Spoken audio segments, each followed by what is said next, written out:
دوباره برگشتیم. تشکر از شما آزای دل که تا این دم با ما بودین. به امید که برنامه طبق میل دل شما پیش رفته باشه، ما تونسته باشیم لبخند به شما هدیه داده باشیم. بخش زمزم است. این حال آهنگی که گفته بودم که من یاد ندارم. خیره. شما زمزمه کنیم من براتون چک چک میکنم. هر دفعه که شعر یاد را فقط هم کمپوز شبیه خیره. وطن داری گل میدید مبارک، خوشی و دید و دیدید مبارک، خوشی و دید و دیدید مبارک. وطن داری گل میدید مبارک، خوشی و دید و دیدید مبارک. اینی خراب میکنه. شما سبای دست و کالایم نیمه دوز است. ترلللای ترلللای ترلللایش خوبیش. دیگه شاید ندارم که مچم چی هستم. ترلللای ترلللای بیاشت کنیم دنیا دو روز است. ترلللای ترلللای بیاشت کنیم دنیا دو روز است. وطن داری گل میدید مبارک، خوشیات دو دیدید مبارک، خوشیات دو دیدید مبارک. نمیشه یک آهنگ دیگه. تشکر از اینکه شنوندای عزیز ما را دو زدین. جناب سپاس. خوبش نخواندیم. از جناب فراد دریا خواهش میکنم میره نشنوه. اگر بشنوه ضامن سکته مغزی ما نیستیم. اما بگی خیلی از کرد بر آمدیم در لای گد شدیم، از لای بر آمدیم در پلوان رفتیم بخیر. تو گفتم آقای فراد دریا امیدوار هستم نشنوه ایره. ضامن سکته مغزی ما نیستیم. پلوانا رو نو داده بود بخیم یکی گل گل پول شدیم. مهدی عزیز اینو زمزمه از خودت مشتم. هر آهنگ را که زمزمه میکنی زیادتر وقتا که بیکار میمونی در خانه زمزمه میکنی. اما حتی ما یک خبر شدیم وقتی خودت میگه در خانه زمزمه میکنی بازیانگی ما میره دان ورسی بالا میشه.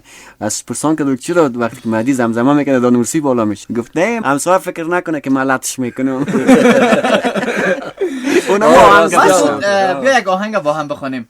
کدام؟ آهنگ احمد جان ظاهر. مهدی جان فرمایش داد که آهنگ سلطان قلب‌ها از مرحوم احمد ظاهر که در ایران چندین بار بازخوانی شد و در افغانستان هم دوستا و آوازخوانای نازنین ما بازخوانی کردن. یک دل میگه برو برو، یک میگه نرو نرو، طاقت ندارد دلم به تو چه کنم. پیش عشق زیبا زیبا، خیلی کوچک از دنیا دنیا، با یاد تو هم هر جا ترکت نکنم. سلطان قلبم تو هستی، دروازه های دلم را شکستی،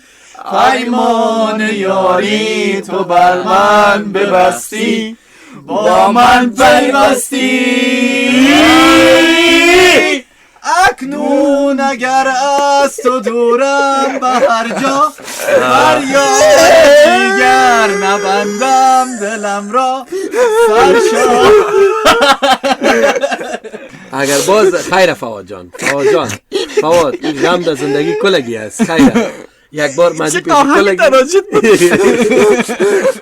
مدی یک بار پیش همه گیره بخونده دیگه. خیر به هر صورت ما ویدیو هم ازش دارم که همه مزخرف خوانده بود.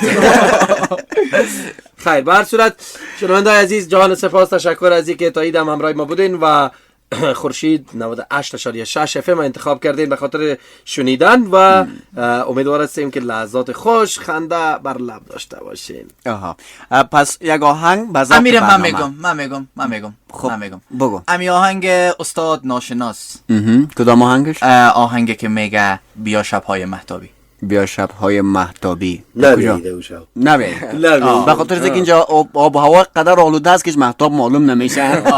مثلا می من یک دفعه خیالم ماتو کردم، عکسش گرفتم، زوم کردم، سعی کردم که از اون پوقالگکا بود که در فضای اعلام کردن. خوب است. آهنگ از استاد ناشناس میشنویم.